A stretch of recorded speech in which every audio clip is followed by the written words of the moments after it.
Por eso Jesús dijo en Mateo capítulo 11, versículo 28: vengan a mí todos los que están trabajados y cargados, y yo le haré descansar.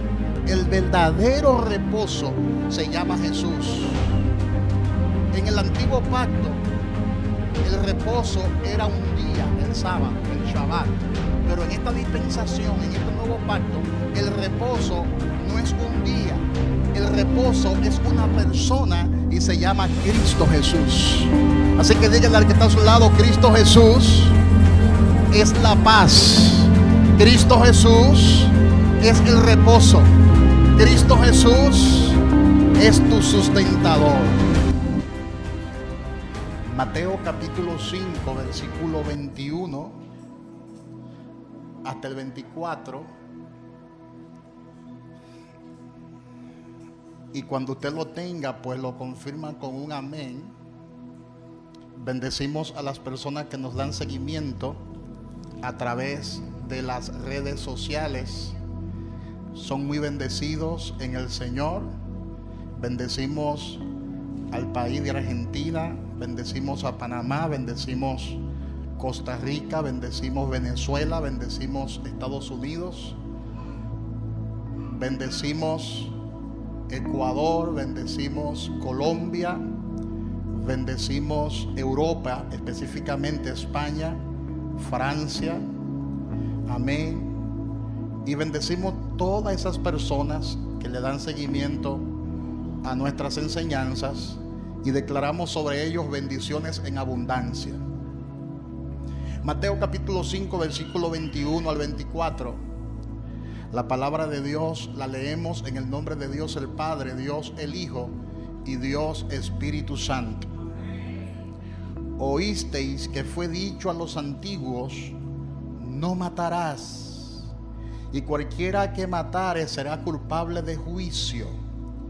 Pero yo os digo que cualquiera que se enoje contra su hermano será culpable de juicio.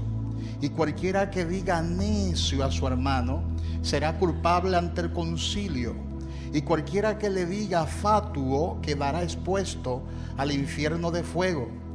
Por tanto, si traes tu ofrenda al altar y allí te acuerdas de que tu hermano tiene algo contra ti, deja allí tu ofrenda delante del altar y anda, reconcíliate primero con tu hermano y entonces ven y presenta tu ofrenda. Durante todos estos días hemos tenido a bien desarrollar la serie de enseñanza, la cual tiene como tema sujetos a un sistema de vida superior. Y el domingo pasado estuvimos desarrollando la enseñanza número 7 y hoy vamos a desarrollar la enseñanza número 8 de esta serie.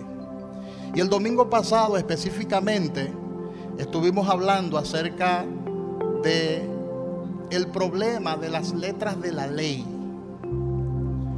Y estuvimos hablando específicamente que en estos últimos tiempos son muchas las personas que tratan con sus propias fuerzas de guardar la ley. Pero ningún ser humano pudo ser capaz de guardar la ley. No porque la ley representaba una maldición. La ley es todo lo contrario. La ley habla de la perfección de Dios. La ley habla de la justicia de Dios y la ley habla de la santidad de Dios. Pero el hombre fue incapaz de cumplir la ley y de guardar la ley, porque para guardar la ley había que mantenerse puro, santo y no pecar ni siquiera en un pensamiento.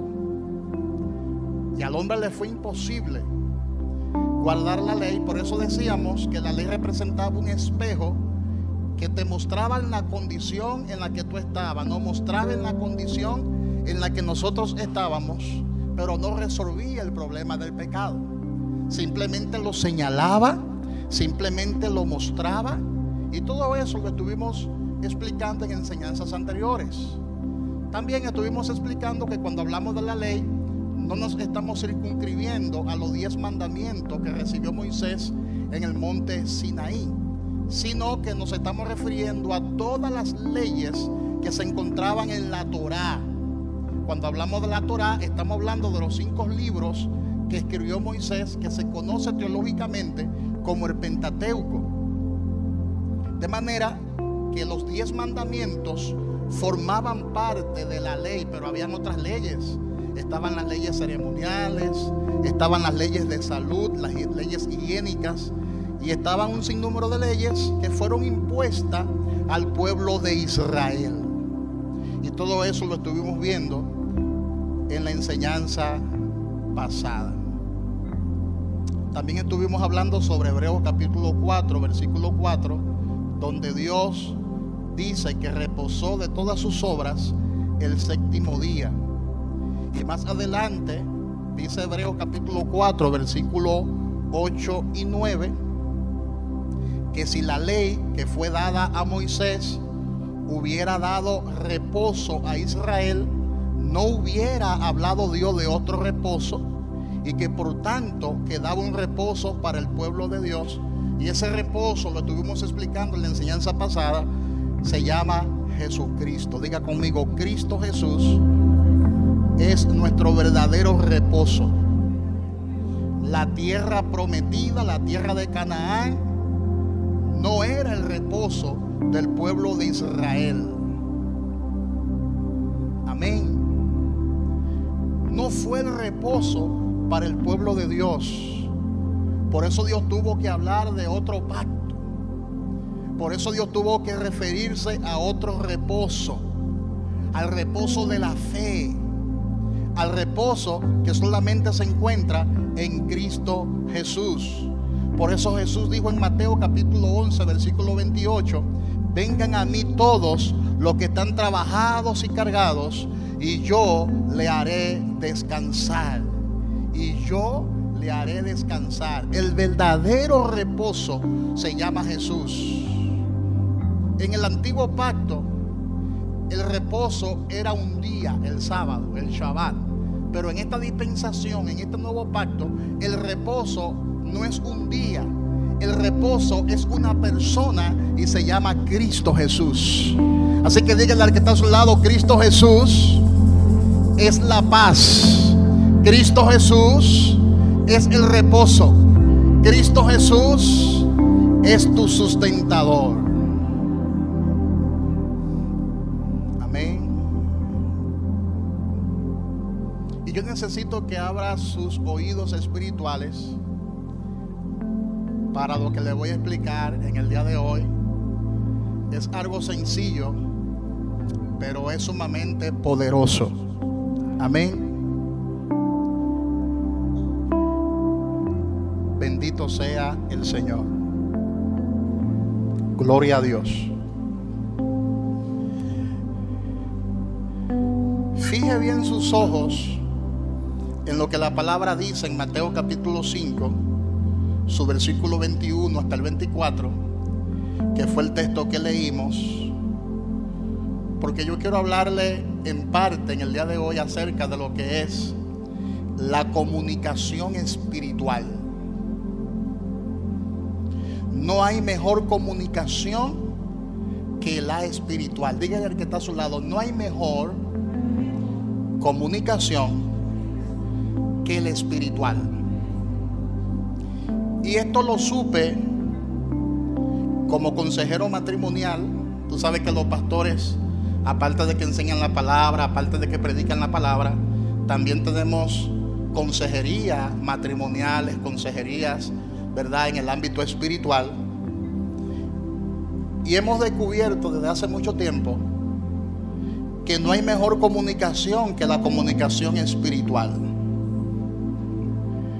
Por ejemplo, yo pude descubrir hace un tiempo que todos los consejos que uno como pastor le da a las personas, a las parejas, son simples paliativos.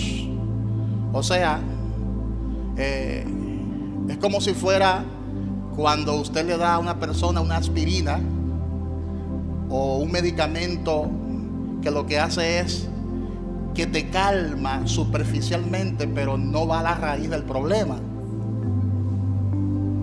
La aspirina te quita, por ejemplo, el dolor de cabeza, pero no sana la enfermedad. Y yo recuerdo que en mis sesiones de consejerías de parejas, a algunos yo les aconsejaba y les decía: mira, trata de comportarte mejor con tu esposa, sácala a salir, sácala de la casa, bríndale un helado, ve a un restaurante con ella, cómprale flores. Y yo recuerdo que la esposa que estaba al lado del esposo le hacía así al esposo y le decía: ¿te das cuenta? Eso es lo que tú tienes que hacer.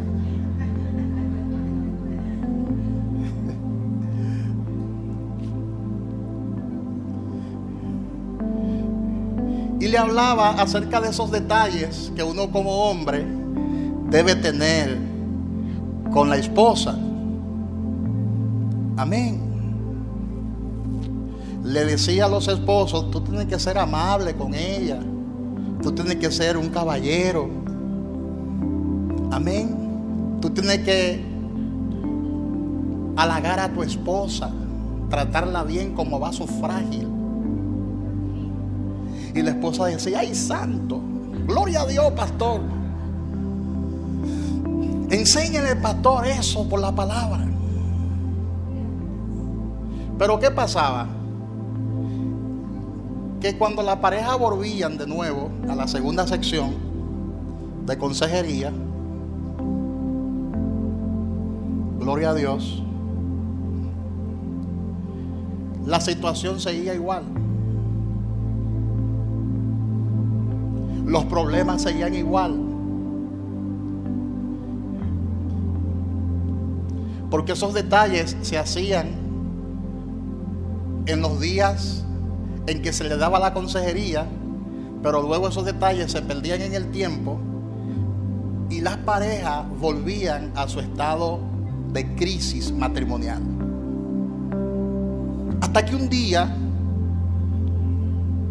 el Señor me dijo, me respondió, me mostró que debía cambiar la temática en cuanto a lo que es la consejería. Y el Señor me dijo: aconseja en el Espíritu. Yo recuerdo que yo estaba orando. Estaba orando por la situación de ciertas parejas en ese tiempo. Eso me preocupaba bastante porque no encontraba, humanamente hablando, cómo era que iba a resolver esa situación. Y era tarde de la noche.